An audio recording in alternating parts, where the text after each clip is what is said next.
Okay, Assalamualaikum warahmatullahi ta'ala wabarakatuh, and a very good day, everyone. Today, I am going to explain to you about your first assessment, which is informative speech.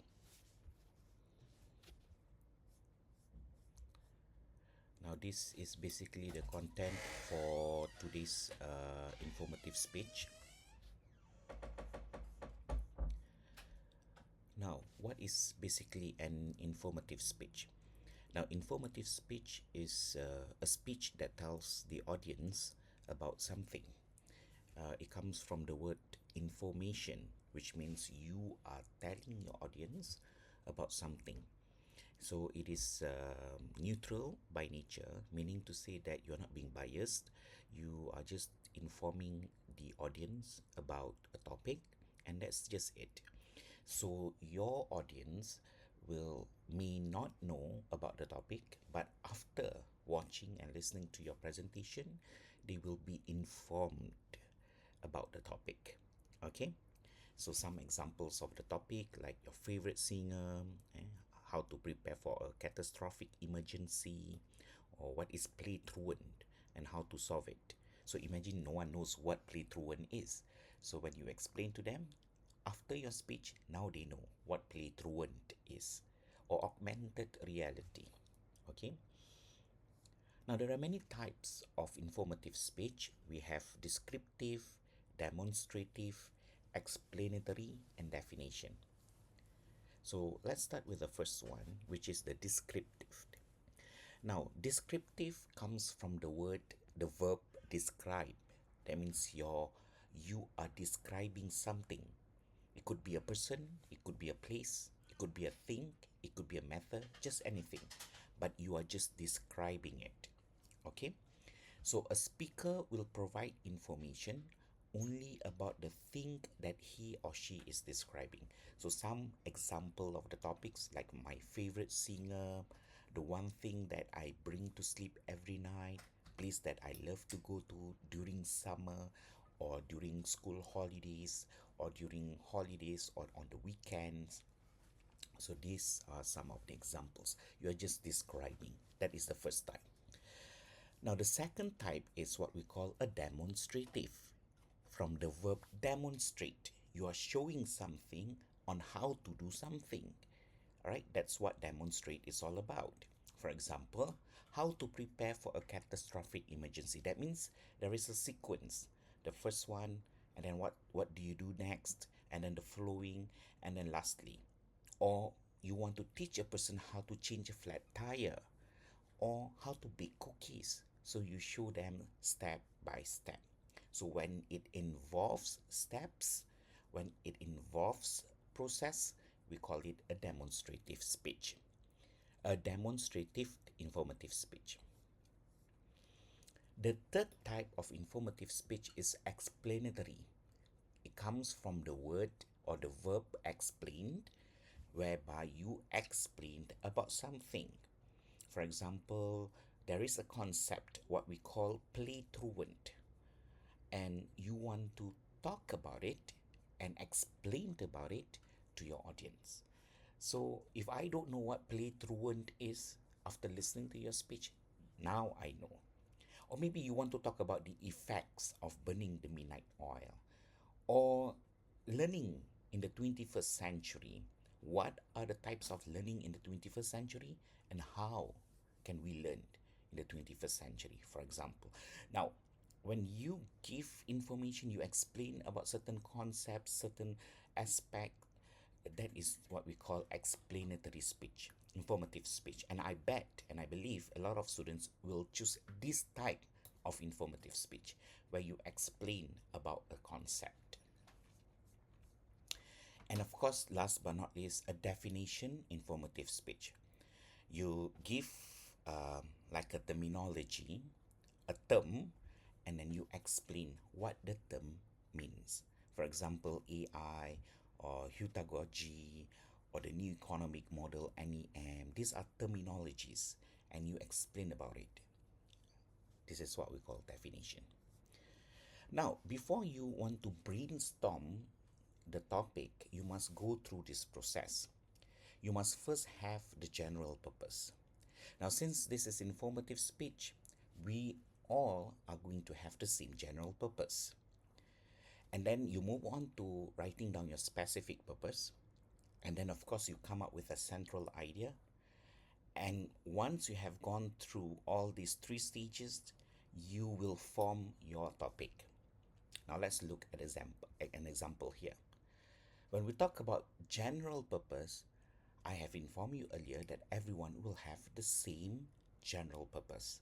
Because this is informative speech, then your general purpose is to inform, and that's it.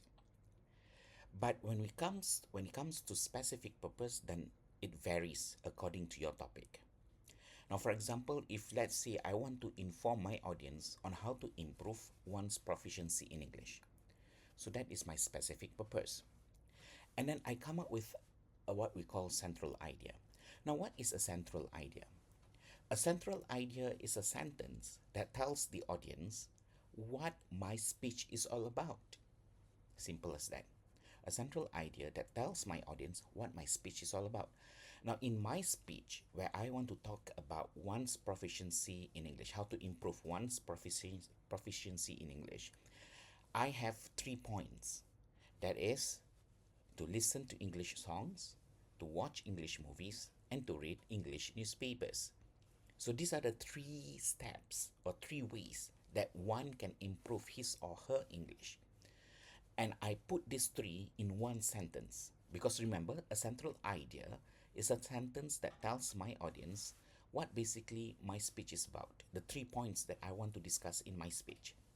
So I put it in one sentence. One can improve his or her proficiency in English by listening to English songs, watch English movies, and read English newspapers. So it's in one complete sentence. Always remember this central idea, in one complete sentence, what your speech is all about, the 3 points. And with this, I come up with the topic 3 ways to improve one's proficiency in English. Why 3? Because I have 3 ways here: listen to English song, watch English movies, and read English newspapers. All right? Now let's move on. Now let's talk about writing the introduction for your speech. Now these are the things that you have to include in your introduction. Number 1, attention grabber. Now what is an attention grabber? The word attention means you are focusing on something. Grabber means you are trying to grab that person's attention. Meaning to say, the first 5 seconds of your speech is very important. If you are able to attract your audience, then people will stick to your presentation until the end. And the ability to actually capture their attention is what we call attention grabber. And there are many ways that you can actually employ or use for your speech for the attention grabber. We'll have a look at some of the examples later on. Once you have established your attention, once you have established your attention grabber, next is for you to establish your credibility. Now, credibility means that your personal anecdote or experience about the topic. Now, I once was a person who was very weak in English. Therefore, I think that based on my experience, I want to talk about how I have changed throughout my life, throughout the time, in improving my proficiency in English. Because I've watched English movies, I listen to English songs, and I read a lot of English newspapers. That's how I improve. So I have my personal experience. So that is where you establish your credibility, your connection to the topic. And of course, you move on by greetings your audience. You can just say as simple as Assalamualaikum and good morning.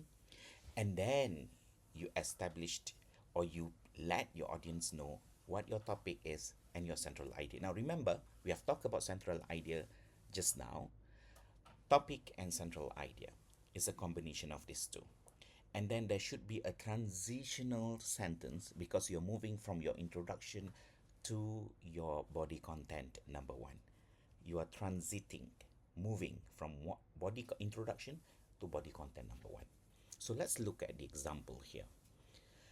Have you ever imagined talking in English fluently like a native speaker? Now, this is one type of an attention grabber, which is a rhetorical question. Now, what is a rhetorical question? A question that you ask your audience, but you do not require them to answer. They can answer, but just to themselves. All right? They can answer the question, but to themselves. Something for them to stop and ponder. So when you ask them to imagine, have you ever imagined talking in English fluently like a native speaker? So people will start to, yeah, I think, I have always imagined that to speak fluently in English. So that is what we call an attention grabber. And then you move on. We may have that feeling whenever we watch an English or TV series. I myself at times feel that way too. When I say that I feel that way too, that means I am establishing my credibility in my introduction. But I know for sure feeling about it isn't enough. I have to do something to catch that dream. Good morning, ladies and gentlemen. So, this is where I am getting into my greetings. Good morning, ladies and gentlemen.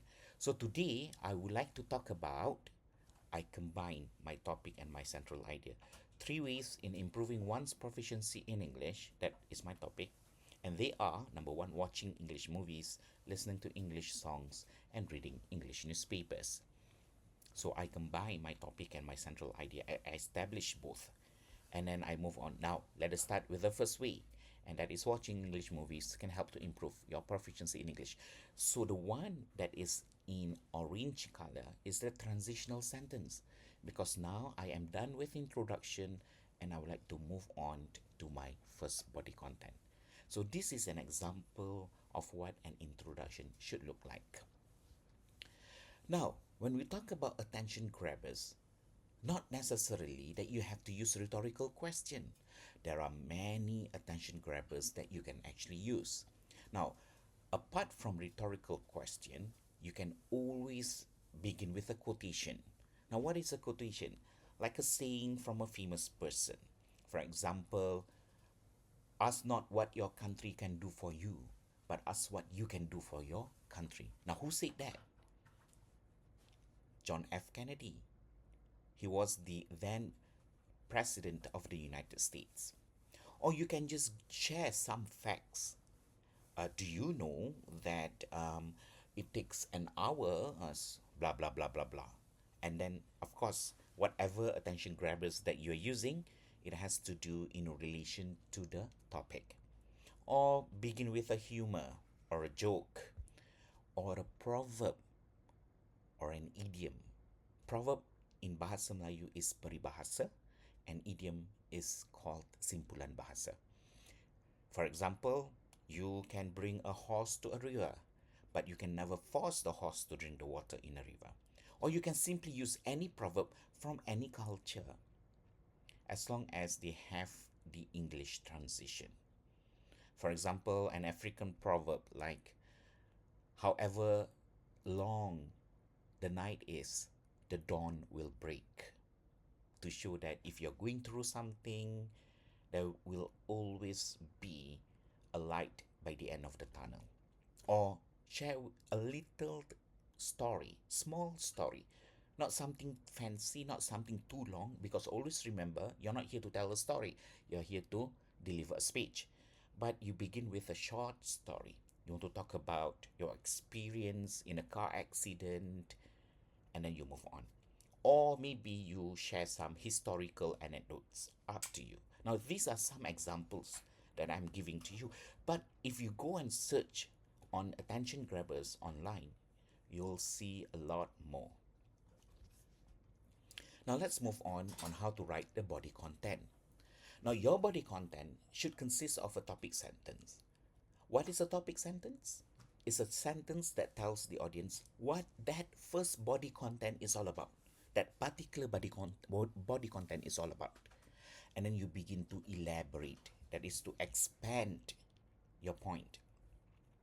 And then you support your elaboration by providing some minor supporting details. And then you conclude your body content and then you come up with just one sentence because you're moving to the second body content. Always remember, transitional sentence is important because it signals that you are transiting from one point to another. Now let's look at the body content requirements. Now for your informative speech assessment, you're required to develop 3 body contents and you're given 6 minutes to present. So you're required to have 3 body contents for 3 points, and you're required to elaborate each point with the major and minor supporting details like research, expert opinions, journals, magazines, online websites, or even statistics. Now let us look at the given example here. Not many of us realizes that watching English movies can actually help us to improve our proficiency in English. Now that is my topic sentence. Now if we were to go back to our central idea, the first step to improve one's English is to watch English movies. I put it in a sentence. Not many of us realizes that watching English movies can actually help us to improve our proficiency in English. Now, English movies on general covers the speaking, listening, and reading components. This is how I elaborate. And then I support my elaboration by providing some supporting materials. Now, Judy Parkinson, in her book entitled The Art of Improving English Skills, mentioned that watching English movies or TV series can at least help to boost your speaking and listening skills. Now, this is basically based on an expert who has written a book about improving English through watching movies. And then I give another supporting material or supporting detail.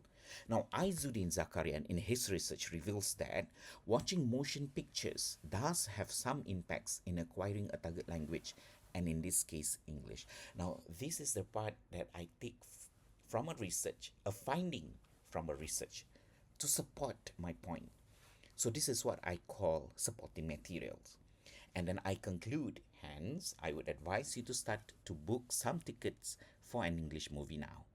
So that's how I conclude. Now I'm done. I would like to move on to the second body content, and the one in orange is my transitional sentence. Now that we are done with the first way, let us move on to the second way. Can you see this? Very nice.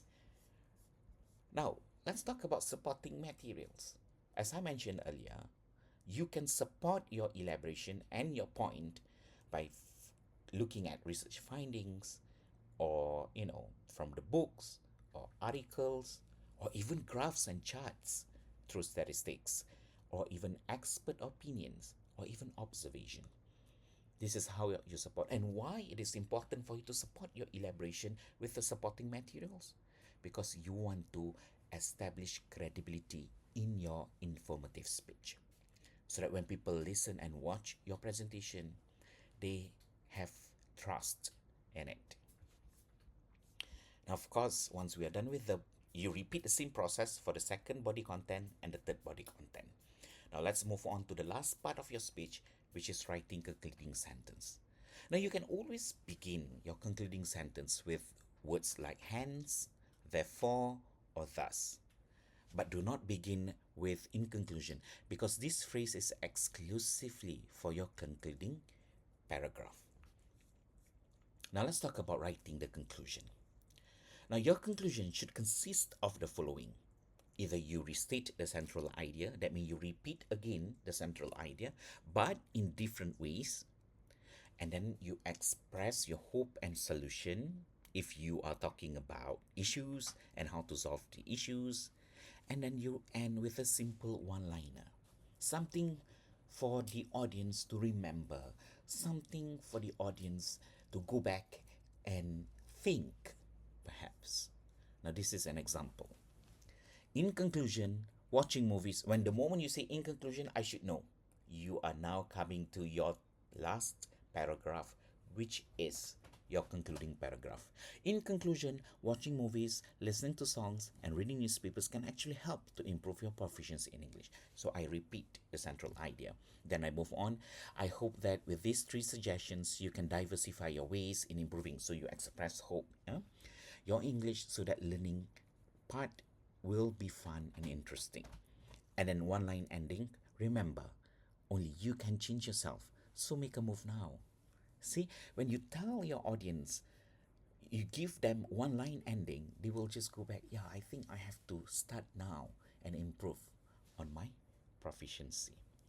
So this is basically what and how, this is basically what an informative speech is all about. I hope by listening to my lecture, you'll be able to understand, um, and you can start to compose and draft your informative speech. I wish all the best and good luck.